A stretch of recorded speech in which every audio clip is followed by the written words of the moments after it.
Welcome back to Outdoors with Larry Ray on ESPN 790 AM. Brought to you proudly by Tennessee Wildlife Resource Agency, Barton Power Sports, Sportsman's Warehouse, and Best Care Home Services.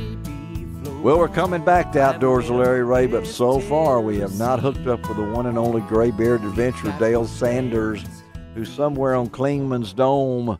So we're going to keep trying him. If not, we'll get him next week as he walks the trail, the Appalachian Trail, all 2,000 miles, to celebrate his 82nd birthday in June. We'll keep trying it, but Frank was showing me a video right there that was pretty cool. Frank, what do you got over there? You think you got you hooking up? All right, we are talking to him right now. In other words, okay. All right, we're going to stay where you are. Greg's going to call you. All right, this is real live radio right here. Frank Barton is hooking up with Dale Sanders, and aren't Frank you glad you have me here? We were going to Blowing Up Beavers dams to Dale Sanders, and maybe we do have the gray-bearded adventurer, and in this final segment, we'll see. Greg is trying him right now. Only Frank could get him. You have a magic touch over there, Frank. Here we go. Here we go. We have I got the service right now. All right, we got you. Don't move. Don't move, Greg. Don't move, Dale. We got you, okay? Literally, if I move 10 feet either way, I don't have service. Well, don't move. You stand right there. Where are you right now?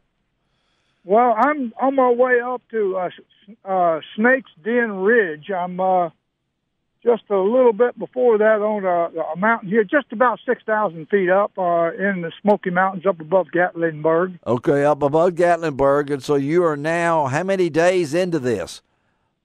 Well, I started on 14th of March. That's what I thought. Okay. A month. Yeah, you're about a month into it, so you've traveled how many miles, you think? It's going to be right at 280.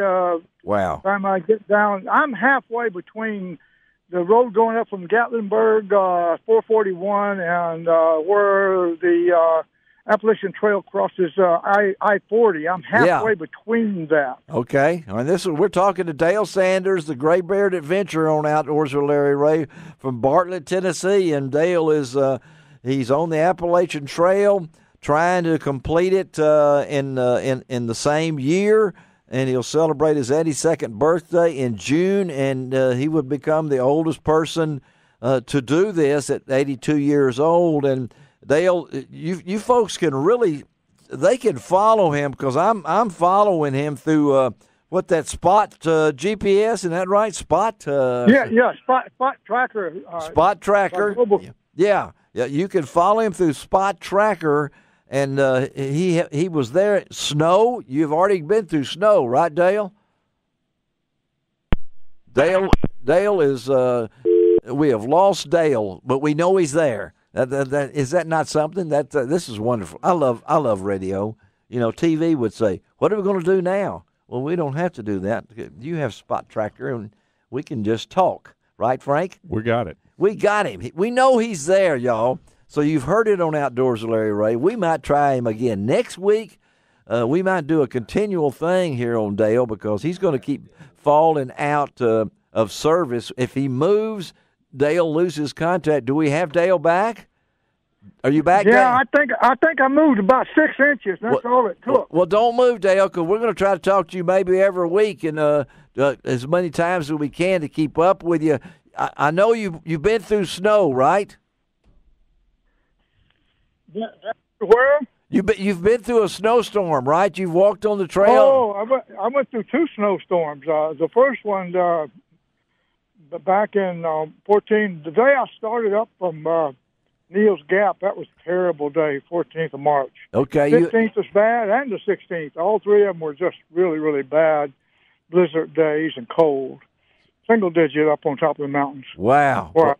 Well, are you on pace? Do you feel good? Are you doing okay health-wise? Yeah, I'm not sick at all. I'm getting in better shape every day. The hills used to really bother me. Yeah. But now I got a long stride pace I get on those hills, and I can just go. One of them, we had to walk. Coming out of Nantahala Outdoor Center, that's 8 miles up. 8 miles up. Okay. And 8 miles up. And I was able to get up there with just one rest.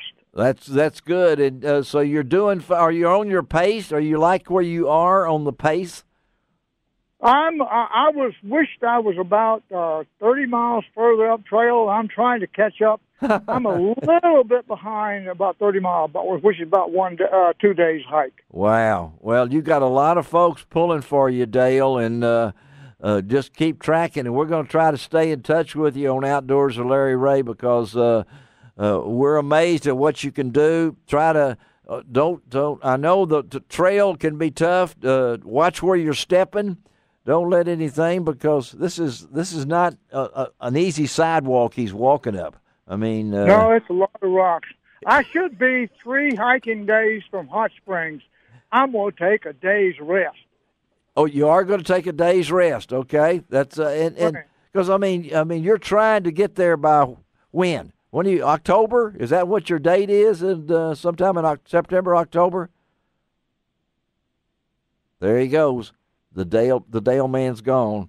All right. Well, look, we'll just keep trying the Dale man, because if he moves 6 inches on the trail, it's pretty remarkable what he's doing. Just let him go, and if he calls back, we'll work him in these last few minutes. But you got to really appreciate a guy that can understate something like that when he said, it's a lot of rocks. A lot of rocks, yeah. That's there's a lot of rocks between North Georgia and Maine, right? So, oh wow, yeah, and 81 years old. I mean, that's the amazing thing.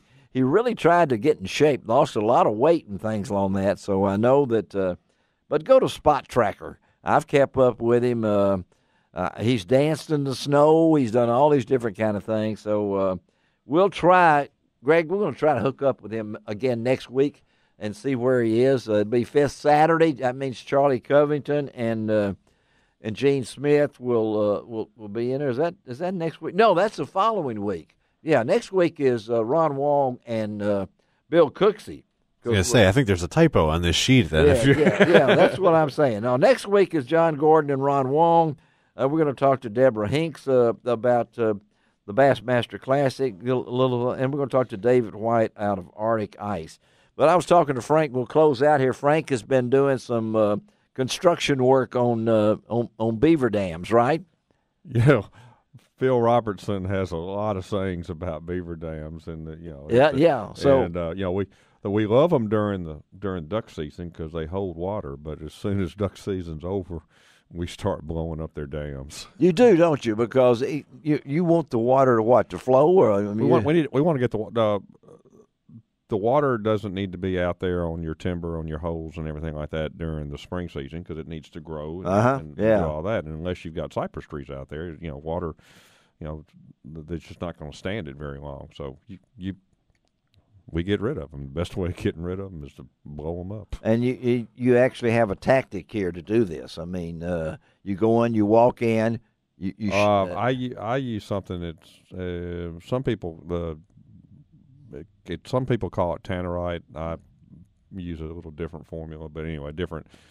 It's it blows it up though. It blows it up. It's not it's not considered an explosive by ATF regulations, but it does a pretty good job. You had to shoot it with a rifle. 223, you said, I think. Yeah. Anything that goes over 2,000 feet per second. And the beaver's an amazing animal. how fast they can build those things, and their single purpose in life is to build those. And you can see the different.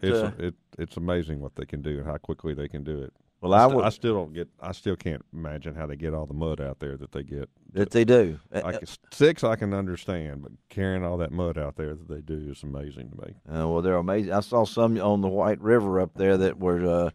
You talking about knocking down a tree? You can see where the beaver has been there and knocked it down. It's a pretty amazing animal, but at the same time, it can do a lot of damage to certain areas that you want cleaned out or Or water flow? Or you need to do it to drain your farmland, too. Is this a time of the year that you normally will do this in April? I start doing it in February. Oh, really? Yeah, pretty close after the duck season. As soon as duck season over, it's a little bit safer to do it. You got to watch it right now. But there's a lot of other animals out there right now. There's a lot of other critters out there. Have you seen? Snakes are pretty bad right now. That's it. I did not want to end on that word because I knew that was going to be a tough thing to end on and everything. But they're out there. You just have to be careful. Hey, folks, great show today. Thank Frank Barton. And, again, we will keep you posted on what's going on at his store on Mount Moriah. Maybe next time. Maybe. That's his story. Maybe. All right, we'll do that. Greg Ratliff, thank you for taking care of us, pushing all the buttons. And again, next week, Ron Wong and John Gordon will be in studio. And you know Ron's going to talk some fishing. And John's going to probably talk a little duck hunting himself there. He likes to do that kind of stuff. But we'll be back next week. And remember, as I always say, it doesn't cost an extra cent to be a good sport. And God bless the USA. You can find out